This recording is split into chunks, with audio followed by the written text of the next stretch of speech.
सणाचे दिवस आले की शंकरपाळे हे करणं आलंच ना, आणि त्याहून हे असे मस्त खुसखुशीत बिना मैद्याचे शंकरपाळे असले तर आणखीन मजा. या शंकरपाळ्यांमध्ये एक विशेष म्हणजे असं की हे कुरकुरीत आणि खुसखुशीत दोन्ही आहेत, त्यामुळे घरात लहान मुलं असो किंवा वयस्कर कोणालाही सहज चावता येतील. तर चला मग सुरुवात करूया. सणाच्या दिवसांमध्ये बऱ्याच वेळा मैदा बऱ्याच वापरला जातो, मग ते करंजीची पारी असो किंवा चिरोटेचे कणिक असो, पण आज मात्र हे आपण कणकेचे करणार आहोत. तर त्याच्यासाठी आपल्याला एक पसरट भांड घ्यायचं आहे. पसरट याच्यासाठी की आपण याच्यातच पीठ मळूया म्हणून पसरट घेतलेलं बरं, पण तुम्हाला जर ते नसेल एवढं मोठं पसरट भांड तर साधं भांड घेत तरी चालेल. तर गॅस ऑन करून आता मी याच्यात 1/4 कप म्हणजे मेजरिंग कपानी 1/4 कप तूप घातलंय. त्याच्यातच 1/4 कप दूध आणि 1/4 कपच आपल्याला साखर घालायची आहे, म्हणजे तिन्ही सम प्रमाणात घ्यायचं आहे. तुपाच्या ऐवजी तेल वापरलं तरी चालतं, पण तुपाची चव जास्ती छान लागते. आणि जर मेजरिंग कप घरात नसेल तर घरात जी वाटी असेल त्यांनी पण करता येतं. तर आपण हे 1/4 कप घेतल्यामुळे एक अगदी थोड्या प्रमाणात करत आहोत,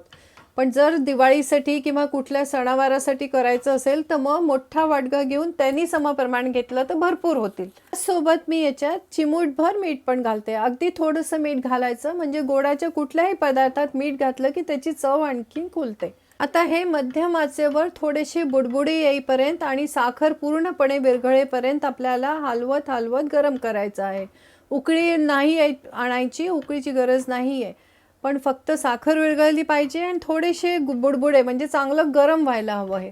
तर हे मिश्रण आता चांगलं गरम झालं आहे आणि साखरही पूर्णपणे विरघळली आहे. तर आता आपण गॅस बंद करूया.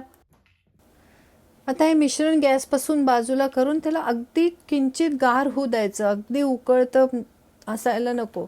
मग त्याच्यात आपण कणिक मिसळूया. लक्षात राहू दे, आपण मैदा नाही कणिक वापरणार आहोत. तर जेवढं आपण तूप आणि दुधाचं प्रमाण घेतलं साधारणपणे त्याच्यात दुप्पट आपल्याला कणिक त्याच्यात मावते. तर आपण पाव वाटी दूध आणि पाव वाटी तूप घेतलं होतं, म्हणजे अर्धी वाटी झालं, तर याच्यात 1 वाटी साधारणपणे कणिक मावणार आहेत. तर सुरुवातीला आपण सिलिकॉनच्या स्पॅच्युलाने एकत्र करून घेऊ, कारण ते हे खूप गरम आहे, चटके बसतील म्हणून. आणि जसं जसं कणिक मिसळू तसं तसं ते गार पण होत जाणार आहे. नंतर आपल्याला याला हाताने मळायचं आहे आणि याला कणकेसारखं मळायचं नाही आहे, नुसतं एकत्र गोळा करायचा आहे. मळलं की त्याच्यातलं ग्लुटेन डेव्हलप होतो आणि मग आपले शंकरपाळे कडक होण्याची शक्यता असते, त्यामुळे नुसतं याला एकत्र करायचं आहे. आता हे बऱ्यापैकी गोळा झालेला आहे, एकत्रच झालं दिसतंय, कणिक कुठे बाजूला राहिलेली नाही आहे. तर आता आपण स्पॅच्युला स्वच्छ करून आणि बोटांनी हे गोळा करून घेऊ. साईडला जर कणिक लागलेली आहे ती खरडून काढून घेऊ आणि नुसतं आपल्याला एक गोळा तयार करायचा आहे. त्यानंतर याला आपण 10 मिनटं झाकून ठेवून देऊ. तर 2 गोष्टी लक्षात ठेवायच्या. हे कणकेचा गोळा तयार करताना एक तर हे खूप घट्ट भिजवायला नको, कारण गार झाल्यावर ते अजून घट्ट होणार. आणि दुसरं म्हणजे खूप मळायचं नाही, नाहीतर मग त्याच्यात ग्लुटेन डेव्हलप होईल. तर आता हे तयार आहे, आपण 10 मिनटं झाकून ठेवून देऊ. तर आता आपली कणिक 10 मिनटं मुरली आहे आणि चांगली तयार आहे. ते तुम्ही बघू शकता की काही खूप घट्ट नाही आहे, पण खूप पातळही नाही आहे. खूप घट्ट झाली तर बाजूनी क्रॅक्स पडतात आणि आपले शंकरपाळे छान स्मूथ होत नाहीत. त्याच्यामुळे अतिशय घट्ट पण कणिक नाही मळायची. आता याला आपल्याला जाडसर लाटून घ्यायचं आहे आणि शक्यतोवर चौकोन आकारामध्ये किंवा रेक्टेंगलमध्ये लाटलं ना की बाजूचे पीसेस वाया जात नाही किंवा पुन्हा लाटावे लागत नाही. तर आता आपण हे अलगद हाताने चौकोन लाटून घेऊया.